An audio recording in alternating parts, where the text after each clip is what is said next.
Bonjour. Jadis perçu dans la grande majorité des cas comme un moyen d'échapper au chômage, le métier de soldat au Bénin incarne aujourd'hui le sacrifice ultime, mourir pour la patrie. Mais à quel prix? Avec quel type de commandement? Avec quelle stratégie? Et quels moyens matériels? Ces questions essentielles pour la survie de nos forces armées et la sécurité du pays doivent trouver des réponses satisfaisantes dans la haute hiérarchie militaire qui, semble-t-il, a la pleine mesure de sa responsabilité.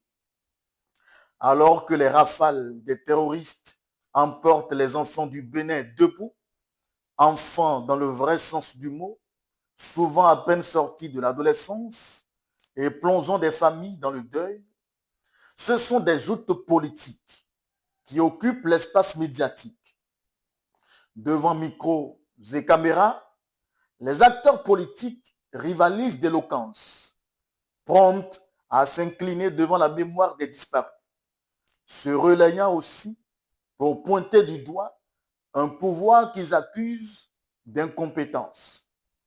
De leur côté, les proches du gouvernement appellent à l'unité nationale, un appel qui sonne creux dans un climat politique miné par les rancœurs.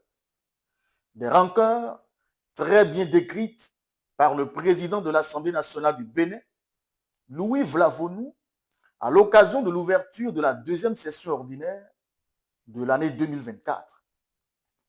Les deux camps dansent donc incontestablement une valse de feintes et de contre-feintes où chacun cherche à piéger l'autre. Pendant ce temps, les terroristes applaudissent en silence. En attendant que nos politiciens finissent de jouer les grimaciers, certains terroristes ont le temps de célébrer la découverte des réseaux sociaux comme un imbécile émerveillé par une babiole d'application de répéteur vocal. On les voit sourire à l'écran tels des canidés avec des dents oubliées par l'hygiène. Rien ne leur est plus favorable qu'un pays divisé, incapable de présenter un front uni face à leur barbarie. Que dire des politiciens qui, dans les coulisses, se livrent à des calculs cyniques? Ceux de l'opposition, par exemple, pourraient murmurer dans leur salon cette citation imaginaire: le président est coincé, profitons-en pour l'assommer, avec des discours politiques. Montrons qu'il est incapable. Il pourrait aussi ajouter: aujourd'hui, ils sont prompts à nous appeler à l'unité nationale.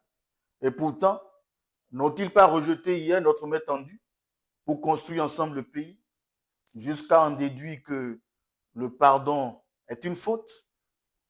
Fin de citation. Une imagination qui n'est pas loin des échos qui nous parviennent.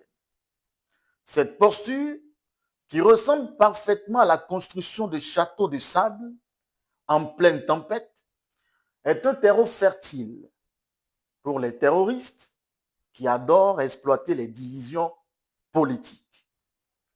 On pourrait s'amuser à répondre les uns les autres à cette question toute simple. Une fois les caméras éteintes et les micros rangés, que reste-t-il? Quelles actions concrètes sont menées pour soutenir et aboutir à l'unité nationale clamée? Rien, si ce n'est que des grimaces. Pendant ce temps, les gamins se cherchent, d'autres préfèrent déserter. Il serait objectif de rappeler que l'opposition peut aussi, à raison, dire que sa mission s'arrête à des critiques certes politiciennes, mais à des propositions souvent pertinentes. Le député Abdoulaye Gounou du parti Bloc républicain a osé dans ce cas poser la problématique essentielle. Pourquoi l'absence d'une stratégie militaire efficace? La réponse est en cours de maturation au sein de la Grande Muette. Il faut alors des actions concrètes, une organisation militaire solide et une volonté politique sincère. Le Bénin doit se lever comme une seule nation en mémoire de ceux qui sont tombés et pour l'avenir des gamins qui restent. Pour une fois, mettons de côté nos différends et honorons nos morts en agissant.